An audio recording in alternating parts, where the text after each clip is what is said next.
The Answer by H. Beam Piper.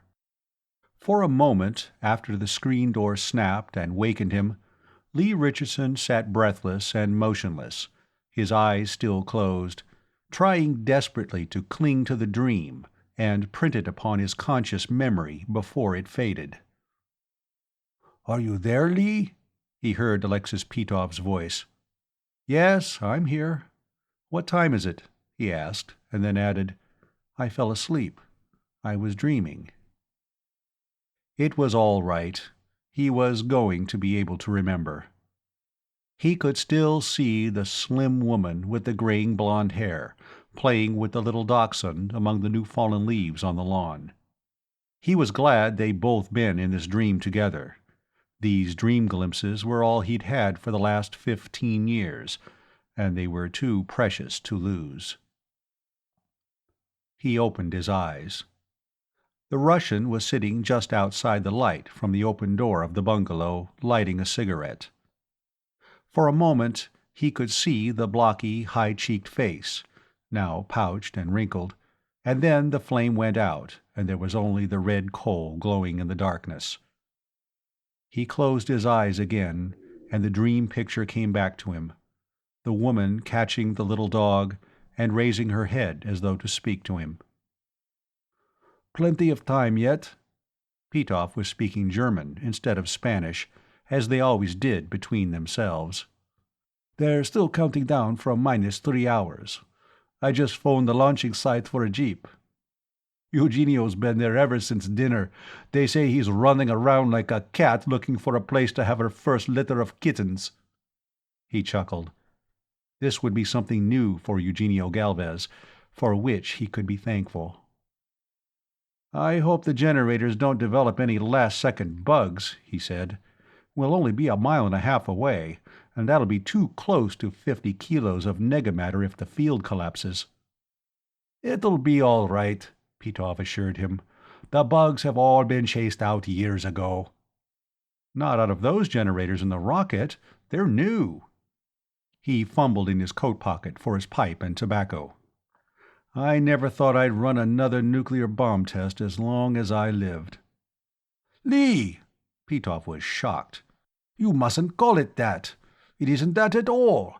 It's purely a scientific experiment." Wasn't that all any of them were? We made lots of experiments like this, back before 1969. The memories of all those other tests, each ending in an Everest-high mushroom column, rose in his mind. And the end result, the United States and the Soviet Union blasted to rubble, a whole hemisphere pushed back into the Dark Ages, 250 million dead, including a slim woman with graying blonde hair and a little red dog, and a girl from Odessa whom Alexis Pitov had been going to marry. "Forgive me, Alexis. I just couldn't help remembering. I suppose it's this shot we're going to make tonight. It's so much like the other ones before—" he hesitated slightly, "before the Auburn bomb." There, he'd come out and said it. In all the years they'd worked together at the Instituto Argentina de Ciencia Física, that had been unmentioned between them. The families of hanged cutthroats avoid mention of ropes and knives. He thumbed the old-fashioned American lighter and held it to his pipe. Across the veranda, in the darkness, he knew that Pitov was looking intently at him. "You've been thinking about that lately, haven't you?" the Russian asked, and then timidly, "Was that what you were dreaming of?" "Oh, no, thank heaven." "I think about it too, always. I suppose—" He seemed relieved now that it had been brought out into the open and could be discussed. "You saw it fall, didn't you?" "That's right. From about 30 miles away. A little closer than we'll be to this shot tonight. I was in charge of the investigation at Auburn, until we had New York, and Washington, and Detroit, and Mobile, and San Francisco to worry about. Then what had happened to Auburn wasn't important anymore. We were trying to get evidence to lay before the United Nations. We kept at it for about 12 hours after the United Nations had ceased to exist. I could never understand about that, Lee. I don't know what the truth is. I probably never shall. But I know that my government did not launch that missile. During the first days after yours began coming in, I talked to people who had been in the Kremlin at the time. One had been in the presence of Klizenko himself when the news of your bombardment arrived. He said that Klizenko was absolutely stunned. We always believed that your government decided upon a preventive surprise attack and picked out a town, Auburn, New York, that had been hit by one of our first retaliation missiles and claimed that it had been hit first. He shook his head. Auburn was hit an hour before the first American missile was launched. I know that to be a fact. We could never understand why you launched just that one, and no more until ours began landing on you, why you threw away the advantage of surprise and priority of attack. Because we didn't do it, Lee. The Russian's voice trembled with earnestness. You believe me when I tell you that? Yes, I believe you. After all that happened, and all that you and I, and the people you worked with, and the people I worked with, and your government and mine have been guilty of, it would be a waste of breath for either of us to try to lie to the other about what happened 15 years ago. He drew slowly on his pipe. But who launched it then? It had to be launched by somebody. Don't you think I've been tormenting myself with that question for the last 15 years? Pitov demanded. You know, there were people inside the Soviet Union, not many, and they kept themselves well hidden, who were dedicated to the overthrow of the Soviet regime. They, or some of them, might have thought that the devastation of both our countries and the obliteration of civilization in the Northern Hemisphere would be a cheap price to pay for the ending of the rule of the Communist Party. Could they have built an ICBM with a thermonuclear warhead in secret? He asked. There were also fanatical nationalist groups in Europe, both sides of the Iron Curtain, who might have thought our mutual destruction would be worth the risks involved. There was China and India. If your country and mine wiped each other out, they could go back to the old ways and the old traditions. Or Japan, or the Muslim states. In the end, they all went down with us. But what criminal ever expects to fall? We have too many suspects, and the trail's too cold, Alexis. That rocket wouldn't have had to have been launched anywhere in the Northern Hemisphere. For instance, our friends here in the Argentine have been doing very well by themselves since El Coloso del Norte went down. And there were the Australians, picking themselves up bargains in real estate in the East Indies at gunpoint. And there were the Boers, trekking north again, in tanks instead of ox wagons. And Brazil, with a not too implausible pretender to the Braganza throne, calling itself the Portuguese Empire and looking eastward. And to complete the picture, here were Professor Dr. Lee Richardson and Comrade Professor Alexis Petrovitch Pitov, getting ready to test a missile with a matter annihilation warhead. No, this thing just wasn't a weapon. A jeep came around the corner, lighting the dark roadway between the bungalows, its radio on and counting down. 22 minutes. 21:59. 58. 57. It came to a stop in front of their bungalow, at exactly -2 hours, 21 minutes, 54 seconds. The driver called out in Spanish. Dr. Richardson, Dr. Pitov, are you ready? Yes, ready. We're coming. They both got to their feet, Richardson pulling himself up reluctantly. The older you get, the harder it is to leave a comfortable chair. He settled himself beside his colleague and former enemy, and the jeep started again, rolling between the buildings of the living quarters area and out onto the long, straight road across the pampas toward the distant blaze of electric lights. He wondered why he had been thinking so much, lately, about the Auburn bomb. He'd questioned, at times, indignantly of course, whether Russia had launched it, But it wasn't until tonight, until he had heard what Pitov had to say, that he seriously doubted it. Pitov wouldn't lie about it, and Pitov would have been in position to have known the truth, if the missile had been launched from Russia. Then he stopped thinking about what was water, or blood, a long time over the dam. The special policeman at the entrance to the launching site reminded them that they were both smoking. When they extinguished, respectively, their cigarette and pipe, he waved the jeep on and went back to his argument with a carload of tourists who wanted to get a good view of the launching. "There now, Lee. Do you need anything else to convince you that this isn't a weapon project?" Pitov asked. "No. Now that you mention it, I don't. You know, I don't believe I've had to show an identity card the whole time I've been here." "I don't believe I have an identity card," Pitov said. "Think of that." The lights blazed everywhere around them, but mostly about the rocket that towered above everything else, so thick that it seemed squat. The gantry cranes had been hauled away now, and it stood alone, but it was still wreathed in thick electric cables. They were pouring enough current into that thing to light half the streetlights in Buenos Aires. When the cables were blown free by separation charges at the blastoff, the generators powered by the rocket engines had better be able to take over, because if the magnetic field collapsed and that 50-kilo chunk of negative proton matter came in contact with natural positive proton matter, an old-fashioned H-bomb would be a firecracker to what would happen. Just 100 kilos of pure 200-proof MC2.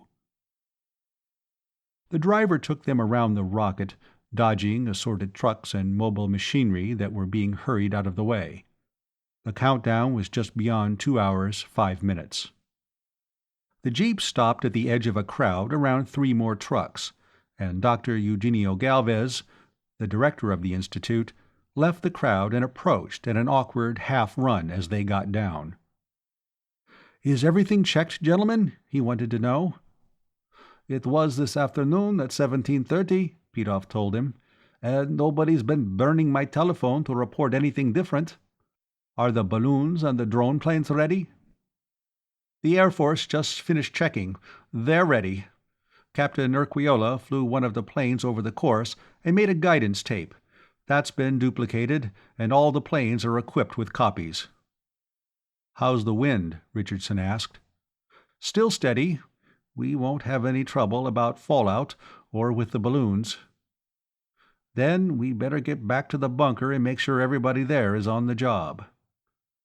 The loudspeaker was counting down to 2 hours, 1 minute. "Could you spare a few minutes to talk to the press?" Eugenio Galvez asked. "And perhaps say a few words for telecast? This last is most important. We can't explain too many times the purpose of this experiment. There is still much hostility, arising from fear that we are testing a nuclear weapon." The press and telecast services were well represented. There were close to 100 correspondents from all over South America, from South Africa and Australia, even one from Ceylon. They had 3 trucks with mobile telecast pickups, and when they saw who was approaching, they released the 2 rocketry experts they had been quizzing and pounced on the new victims. "Was there any possibility that negative proton matter might be used as a weapon?" "Anything can be used as a weapon. You could stab a man to death with that lead pencil you're using," Pitov replied. "But I doubt if negamatter will ever be so used. We're certainly not working on weapons design here. We started, 6 years ago, with the ability to produce negative protons, reverse spin neutrons, and positrons, and the theoretical possibility of assembling them into negamatter. We have just gotten a 50-kilogram mass of nega-iron assembled. In those 6 years, we had to invent all our techniques and design all our equipment. If we'd been insane enough to want to build a nuclear weapon after what we went through up north, we could have done so from memory and designed a better, which is to say a worse, one from memory in a few days." Yes, and building a negamatter bomb for military purposes would be like digging a 50-foot shaft to get a rock to bash somebody's head in, when you could do the job better with the shovel you were digging with, Richardson added. The time, money, energy, and work we put in on this thing would be ample to construct 20 thermonuclear bombs, and that's only a small part of it. He went on to tell them about the magnetic bottle inside the rocket's warhead, mentioning how much electric current was needed to keep up the magnetic field that insulated the negamatter from contact with posimatter. Then what was the purpose of this experiment, Dr. Richardson? Oh, we were just trying to find out a few basic facts about natural structure. Long ago, it was realized that the nucleonic particles, protons, neutrons, mesons, and so forth, must have structure of their own. Since we started constructing negative proton matter, we found out a few things about nucleonic structure, some rather odd things, including fractions of Planck's constant. A couple of the correspondents, a man from La Prensa and an Australian, whistled softly. The others looked blank. Pitov took over. You see, gentlemen, most of what we learned from putting negamatter atoms together. We annihilated a few of them. Over there, in that little concrete building. We have one of the most massive steel vaults in the world where we do that. But we assembled millions of them for every one we annihilated, and that chunk of nega-iron inside the magnetic bottle kept growing. And when you have a piece of negamatter you don't want, you can't just throw it out on the scrap pile. We might have rocketed it into escape velocity and let it blow up in space, away from the moon or any of the artificial satellites, but why waste it? So we're going to have the rocket ejected, and when it falls, we can see by our telemetered instruments just what happens. Well, won't it be annihilated by contact with atmosphere? Somebody asked. That's one of the things we want to find out, Pitov said. We estimate about 20% lost from contact with atmosphere, but the mass that actually lands on the target area should be about 40 kilos. It should be something of a spectacle coming down. You say you had to assemble it, after creating the negative protons and neutrons and the positrons. Doesn't any of this sort of matter exist in nature? The man who asked that knew better himself. He just wanted the answer on the record. Oh, no, not on this planet, and probably not in the galaxy. There may be whole galaxies composed of nothing but negamatter. There may even be isolated stars and planetary systems inside our galaxy composed of negamatter, though I think that very improbable. But when negamatter and posimatter come into contact with one another, the result is immediate mutual annihilation. They managed to get away from the press and returned as far as the bunkers, a mile and a half away. Before they went inside, Richardson glanced up at the sky, fixing the location of a few of the more conspicuous stars in his mind. There were almost 100 men and women inside, each at his or her instruments, view screens, radar indicators, detection instruments of a dozen kinds. The reporters and telecast people arrived shortly afterward, and Eugenio Galvez took them in tow. While Richardson and Pitov were making their last-minute rounds, the countdown progressed past -1 hour, and at -20 minutes, all the overhead lights went off and the small instrument operator's lights came on. Pitov turned on a couple of view screens, one from a pickup on the roof of the bunker and another from the launching pad. They sat down side by side and waited. Richardson got his pipe out and began loading it. The loudspeaker was saying, -2 minutes, 1:59, 58, 57. He let his mind drift away from the test, back to the world that had been smashed around his ears in the autumn of 1969. He was doing that so often now when he should be thinking about 2 seconds, 1 second, firing. It was a second later that his eyes focused on the left-hand view screen. Red and yellow flames were gushing out at the bottom of the rocket, and it was beginning to tremble. Then the upper jets, the ones that furnished power for the generators, began firing. He looked anxiously at the meters. The generators were building up power. Finally, when he was sure that the rocket would be blasting off anyhow, the separator charges fired and the heavy cables fell away. An instant later, the big missile started inching upward, gaining speed by the second, first slowly and jerkily, and then more rapidly until it passed out of the field of the pickup. He watched the rising spout of fire from the other screen until it passed from sight. By that time, Pitov had twisted a dial and gotten another view on the left-hand screen, this time from close to the target. That camera was radar-controlled. It had fastened onto the approaching missile, which was still invisible. The stars swung slowly across the screen until Richardson recognized the ones he had spotted at the zenith. In a moment now, the rocket, 100 miles overhead, would be nosing down, and then the warhead would open, and the magnetic field inside would alter, and the mass of negamatter would be ejected. The stars were blotted out by a sudden glow of light. Even at 100 miles, there was enough atmospheric density to produce considerable energy release. Pitov, beside him, was muttering, partly in German and partly in Russian. Most of what Richardson caught was figures, trying to calculate how much of the mass of unnatural iron would get down for the ground blast. Then the right-hand screen broke into a wriggling orgy of color, and at the same time, every scrap of radio-transmitted apparatus either went out or began reporting erratically. The left-hand screen, connected by wiring to the pickup on the roof, was still functioning. For a moment, Richardson wondered what was going on, and then shocked recognition drove that from his mind as he stared at the ever-brightening glare in the sky. It was the Auburn bomb again.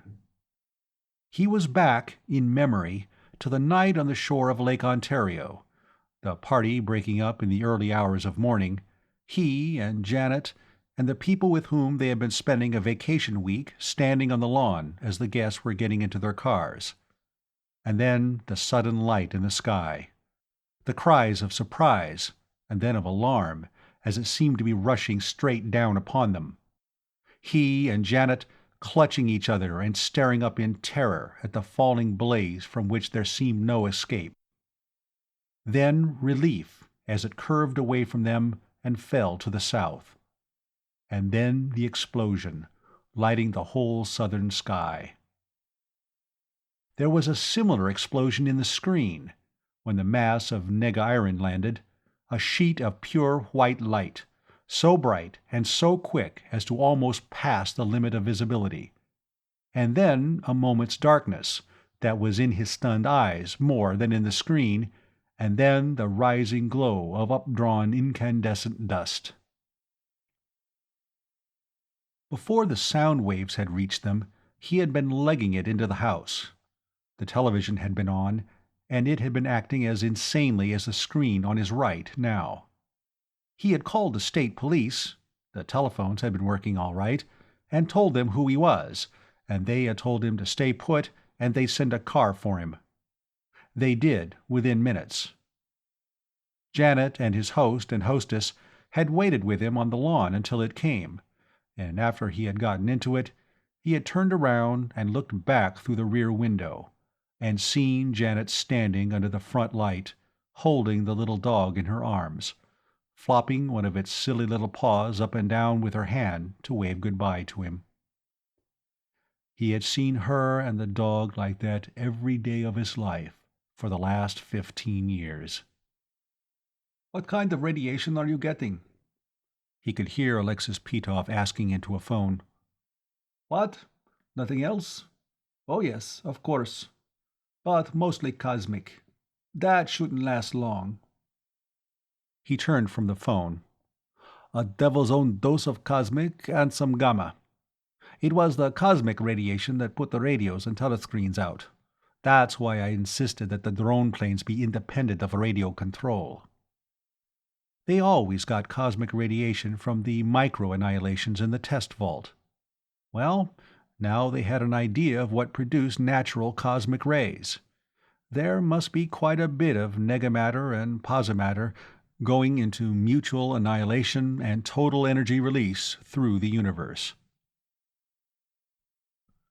Of course, there were no detectors set up in advance around Auburn, he said.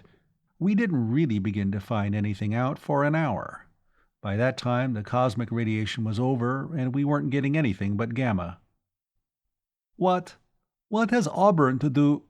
The Russian stopped short. You think this was the same thing? He gave it a moment's consideration. Lee, you're crazy. There wasn't an atom of artificial negamatter in the world in 1969. Nobody had made any before us. We gave each other some scientific surprises then, but nobody surprised both of us. You and I, between us, knew everything that was going on in nuclear physics in the world. And you know as well as I do. A voice came out of the public address speaker. Some of the radio equipment around the target area that wasn't knocked out by blast is beginning to function again. There is an increasingly heavy gamma radiation, but no more cosmic rays. They were all prompt radiation from the annihilation. The gamma is secondary effect. Wait a moment. Captain Urquiola of the Air Force says that the first drone plane is about to take off. It had been 2 hours after the blast that the first drones had gone over what had been Auburn, New York. He was trying to remember as exactly as possible what had been learned from them. Gamma radiation, a great deal of gamma. But it didn't last long. It had been almost down to a safe level by the time the investigation had been called off, and 2 months after there had been no more missiles, and no way of producing more, and no targets to send them against if they'd had them, rather, he had been back at Auburn on his hopeless quest, and there had been almost no trace of radiation. Nothing but a wide, shallow crater, almost 200 feet in diameter and only 15 at its deepest, already full of water, and a circle of flattened and scattered rubble for a mile and a half all around it. He was willing to bet anything that was what they'd find where that chunk of nega-iron had landed 50 miles away on the Pampas. Well, the first drone ought to be over the target area before long, and at least one of the balloons that had been sent up was reporting its course by radio. The radios in the others were silent, and the recording counters had probably jammed in all of them. There'd be something of interest when the first drone came back. He dragged his mind back to the present, and went to work with Alexis Pitov. They were at it all night, checking, evaluating, making sure that the masses of data that were coming in were being promptly processed for programming the computers. At each of the increasingly frequent coffee breaks, he noticed Pitov looking curiously. He said nothing, however, until long after dawn. They stood outside the bunker, waiting for the jeep that would take them back to their bungalow, and watching the line of trucks. Argentine army engineers, locally hired laborers, load after load of prefab huts and equipment, going down toward the target area, where they would be working for the next week. "Lee, were you serious?" Pitov asked. "I mean, about this being like the one at Auburn." It was exactly like Auburn. Even that blazing light that came rushing down out of the sky. I wondered about that at the time. What kind of a missile would produce an effect like that? Now I know. We just launched one like it. "But that's impossible. I told you, between us we know everything that was happening in nuclear physics then. Nobody in the world knew how to assemble atoms of negamatter and build them into masses." Nobody and nothing on this planet built that mass of negamatter. I doubt if it even came from this galaxy. But we didn't know that then. When that negamatter meteor fell, the only thing anybody could think of was that it had been a Soviet missile. If it had hit around Leningrad or Moscow or Kharkov, who would you have blamed it on? The End of The Answer by H. Beam Piper.